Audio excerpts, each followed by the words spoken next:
Assalamualaikum warahmatullahi wabarakatuh.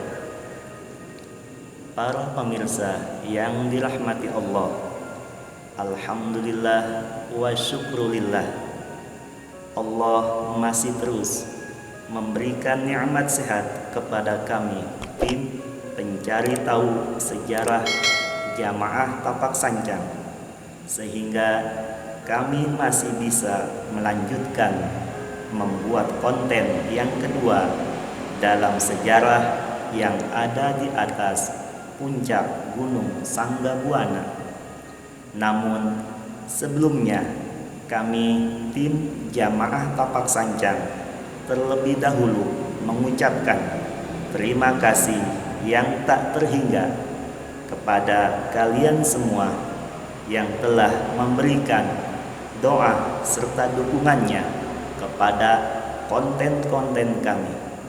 Sekali lagi kami ucapkan terima kasih. Jazakumullah khairul jaza wa khairon katsira. Dengan ucapan kalimat thayyibah, Assalamualaikum waalaikumsalam. Hu Allah, hu Allah, hu Allah. Allahu Akbar, Allahu Akbar, Allahu Akbar. Astaghfirullahaladzim, Astaghfirullahaladzim, Astaghfirullahaladzim. A'udzu billahi minasyaitonir rajim. Bismillahirrahmanirrahim. Asyhadu an la ilaha illallah wa asyhadu anna Muhammadar Rasulullah. Allahumma sholli ala Muhammad wa ala ali Muhammad. Allahumma sholli ala ummat Muhammad wa ala ummat Muhammad. Inna lillahi wa inna ilaihi raji'un. Inilah cerita lanjutan dari sejarah adanya makam keramat Syekh Buyut Panjang di atas puncak Gunung Sanggabuana yang memiliki kias wali rukun iman. Para pemirsa yang dirahmati Allah, berawal dari kisah sejarahnya perjalanan Syekh Siti Jenar atau Syekh Lemah Abang yang banyak diceritakan orang mengajarkan ilmu kesesatan dan ajarannya pun ditolak oleh para wali songo, sampai diceritakan dalam film kematiannya dipenggal oleh 9 wali. Na'udzubillah min zalik. Para pemirsa, apa yang telah banyak diceritakan itu adalah tidak benar, dan itu adalah suatu fitnah. Apa yang pernah diajarkan oleh Syekh Siti Jenar dalam syiar agamanya Allah dan dalam ajarannya tidaklah sesat. Hal itu terjadi karena banyak yang salah dalam menafsirkan apa-apa yang beliau sampaikan, dan datangnya fitnah itu berawal dari salah satu muridnya, sehingga membuat beliau disalahkan. Banyak orang yang berkata kalau ajaran beliau adalah ajaran sesat. Cobalah telaah lebih jauh lagi, dan janganlah mudah mengatakan atau memvonis seseorang itu salah atau sesat.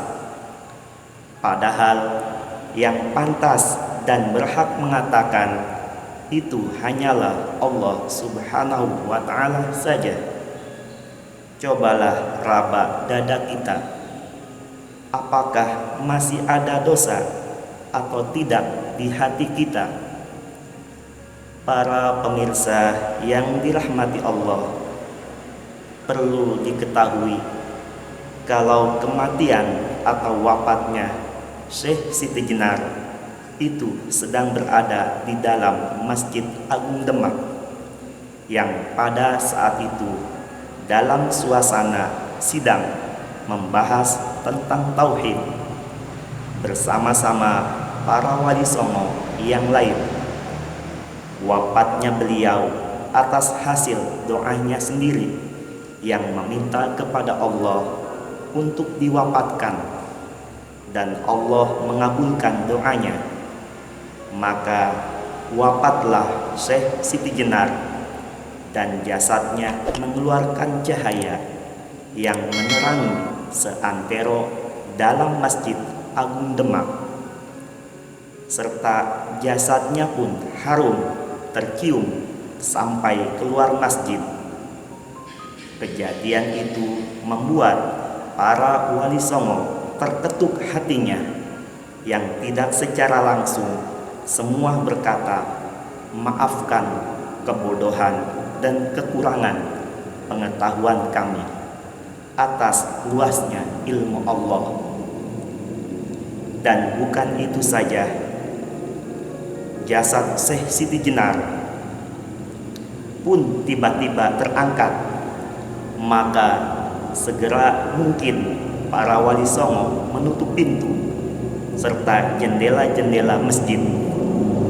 Lalu jasad Syekh Siti Jenar disucikan oleh para wali songo, dan setelah semuanya dianggap cukup, dimasukkanlah jenazah beliau ke dalam keranda. Dan kejadian di luar nalar pun terjadi lagi. Dengan kuasa Allah, keranda itu terbang dengan diiringi doa, serta kesembilan para wali songo mengikutinya. Sedangkan pada saat itu, orang-orang yang berada di Masjid Agung Demak tidak melihat kejadian itu. Mereka tetap melihat suasana kalau 9 para wali songo sedang menjalankan prosesi pemakaman jasad Syekh Siti Jenar di lokasi samping Masjid Agung Demak. Akan tetapi ada salah satu orang yang melihat di sisi lain, ke-9 para wali songo sedang membusung keranda jenazah Syekh Siti Jenar terbang menuju ke puncak Gunung Kahuripan. Dan di Gunung Kahuripan itulah keranda itu berhenti, dan diberhentikan oleh satu orang resi yang turut memakamkan isi yang ada di dalam keranda itu. Bersama-sama para wali songo dimakamkan dekat dengan makom atau tapak tilas Eyang Taji Malela, yang makamnya diberi nama Syekh Uyut Panjang. Para pemirsa, sejarah ini dan apa yang kami ceritakan ini didapat atau diperoleh dari narasumber dari hasil duduk meditasinya ketua tim kami Jamaah Tapak Sancang. Dan apabila ada yang belum bisa dipahami dan belum dapat dimengerti tentang nilai-nilai sejarah kebenaran sejarah ceritanya, kami tim Jamaah Tapak Sancang mohon maaf dan dimaafkan, wabil khususnya kepada para tokoh alim ulama dan masyarakat luas. Adapun mengenai misteri keranda terbang yang berjalan ke atas puncak Gunung Sanggabuana yang banyak diceritakan oleh orang, semua itu kita kembalikan kebenarannya kepada Allah Subhanahu wa Ta'ala yang Maha mengetahui segala sesuatu. Mungkin saja hal itu bisa terjadi dengan kudrat dan irodatnya Allah, sebagai ayat tersiratnya dalam arti kata fa'tabiru ya ulil absar, fa'tabiru ya ulil albab. Ambillah pelajaran wahai orang yang berakal, ambillah pelajaran wahai orang yang memiliki pengetahuan. Karena kalau kita kembalikan kepada sejarahnya dahulu, di atas puncak Gunung Sanggabuana pernah terjadi prosesi pemakaman seorang wali yang makamnya kemudian diberi nama Syekh Uyut Panjang, yang dilakukan oleh 9 waliullah, wali songo, dan 1 resi. Para pemirsa yang dirahmati Allah, itulah sejarah 5 makom dan 1 makam di atas puncak Gunung Sanggabuana atau Gunung Kahuripan. 5 makom sebagai simbol dari lambang rukun Islam, ditambah 1 makam menjadi 6 sebagai simbol dari rukun iman. Itulah kias para wali di atas puncak Gunung Sanggabuana, Karawang, Jawa Barat. Semoga apa yang kami sampaikan ini bermanfaat dan barokah bagi kita semua. Akhirul kalam, mohon maaf lahir dan batin bila mana ada kekurangan dan kesalahan. Khudh ma syafa, da' ma qadar. Wallahu a'lamu bishawab, wa ilaihil marji'u wal ma'ab. Hadanallah wa iyyakum ajma'in. Wassalamualaikum warahmatullahi wabarakatuh.